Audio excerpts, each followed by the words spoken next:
122 নম্বর case ছিল ইসিপিএসের, section ছিল 420, 120B আর 406। হ্যাঁ, এই কেসে সুদীপ্ত সেন একাই দোষ স্বীকার করে নিলেন।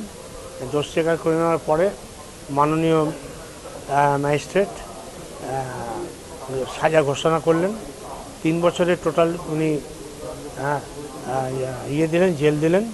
এবং 406 আর 34-এ 3 বছর এবং 10,000 টাকা ফাইন, অনাদায়ে আরও 6 মাস।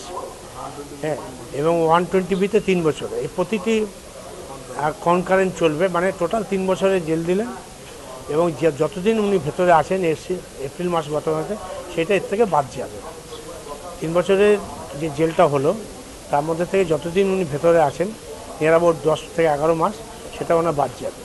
এবং 10,000 টাকা পেমেন্ট করলে আরও 6 মাস যেটা দিয়েছেন সেটাও বাদ যাবে।